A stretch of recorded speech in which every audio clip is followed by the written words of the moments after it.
Hay que tomar en cuenta de que Salvador Allende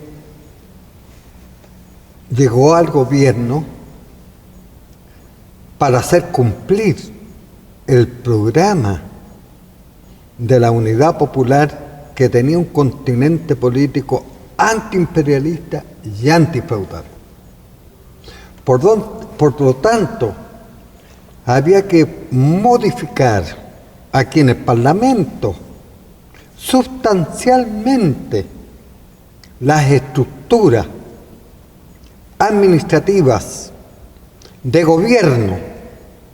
Eso significaba los ministerios, los servicios, ¿no?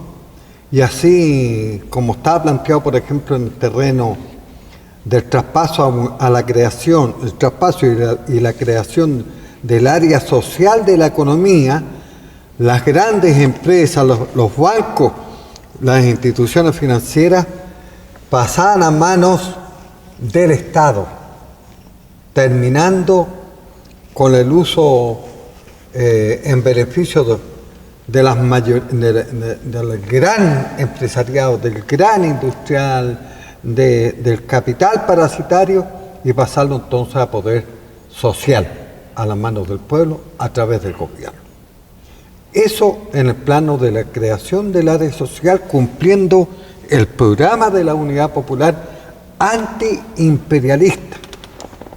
Y lo propio ocurría en el plano de los bancos. Yo no voy a detallarle los antecedentes, es cuestión de pescar lo que significó, y debe estar impreso el programa de la Unidad Popular. Hay que tomar en cuenta también las 40 primeras medidas, donde está planteado algunos de los aspectos de lo que estoy conversando. Pero así como está planteado en la posición antiimperialista, y estamos también planteados antilatifundio. Y allí entonces entramos al proceso de la reforma agraria, en la cual por un lado se había visto como una necesidad de que la tierra agrícola, yo no me recuerdo bien cuántos son los millones de hectáreas de tierra en nuestro país, quiero decirlo así, y quizás para que se investigue en alguna oportunidad.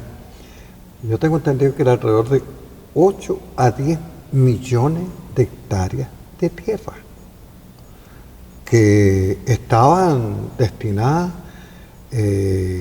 para ser usufructadas, en su mayor parte agropecuarias, ¿no? Entonces era una cosa de una extraordinaria importancia el que pudiera hacerse productiva toda la tierra, y en eso estamos. Por eso es que nos preocupamos de entrar a discutir y examinar la tenencia de la tierra, lo que había hecho el gobierno de Alessandri, lo que había hecho el gobierno de Eduardo Frei Montalva, ¿no? En términos, el primero, la reforma de Macetero, en términos de una modificación muy sustancial, muy superficial de la reforma agraria por parte del gobierno de Eduardo Frei, y pensábamos entonces de que la aplicación del programa tenía que ir a concho, a fondo, efectivamente que la tierra pasara de los que la tenían a manos de los que la producían, de la que la trabajaban. Es así entonces como se creó, como quien dice, una franja, un límite para llevar a efecto la expropiación en base a las disposiciones de la reforma agraria. Pero esa reforma agraria tenía que ser implementada, mejorada, ¿no?, aquí en el Parlamento, porque eso no estaba establecido, estaba funcionando lo que se había hecho antes, a través de las disposiciones legales, las leyes anteriores. Entonces en eso, camarada Lucho Corbalán fue una parte muy importante.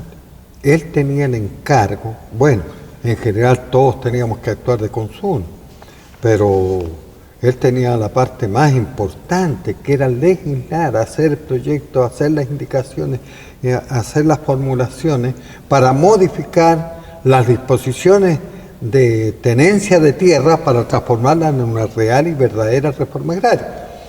Entonces, en ese sentido, la franja que se colocó para que pudiera evitarse que se cometieran excesos y hubiera un abuso con respecto a lo que pudiera pasar a manos del Estado y de ahí, con sus instituciones estatales, pasar a manos de los productores agrícolas pequeños y medianos, incluso aquellos de continente latifundiario, pero que tenían una formulación positiva, progresista en la producción de la tierra.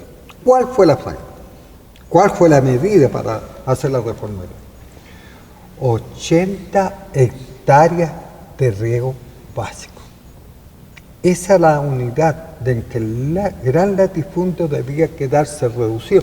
80 hectáreas de riego básico es mucha superficie.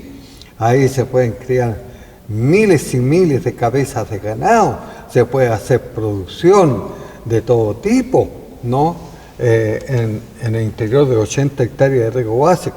Y se hablaba en nuestra reforma agraria, en los planteamientos de dejar la casa de los propietarios, que eso quedara fundamentalmente en manos de propietarios, es decir, que reunía todas las condiciones de subsistencia y también los medios de producción, que en este caso consultaban los 80 hectáreas de riego básico.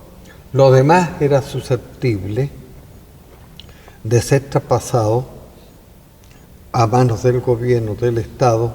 En este caso funcionaban 3 órganos del agro muy entrelazados entre sí: la Corporación Forestal, la Corfo, la CONAF, por el otro lado la CORA, la Corporación de la Reforma Agraria, y por otro lado el INDAP, el Instituto de Desarrollo Agropecuario. Y como complementando este trío está todo el andamiaje del Banco, el Estado, lo que significa entregar los créditos, ¿no? El aporte de los recursos económicos para poder implementar todo aquello que significaba poner en marcha la reforma agraria. Es decir, era un trabajo completo. Eso estaba aquí en el Senado, como en la Cámara de Diputados. En eso tenía responsabilidad Luz. Pero junto con eso, teníamos que preocuparnos también todo lo que significaba la estructura social. ¿Qué ponía en práctica la reforma agraria? ¿Con qué medios? ¿Quiénes? Entonces teníamos que ver cómo se organizaba el mundo erario. Y en ese sentido, toda esta estructura de estos órganos de gobierno dedicados al agro, que ya mencioné, fueron tomados en cuenta para implementar unos y otros la organización en el campo. Eso fue lo que me tocó hacer en la 10ª zona de INDAP.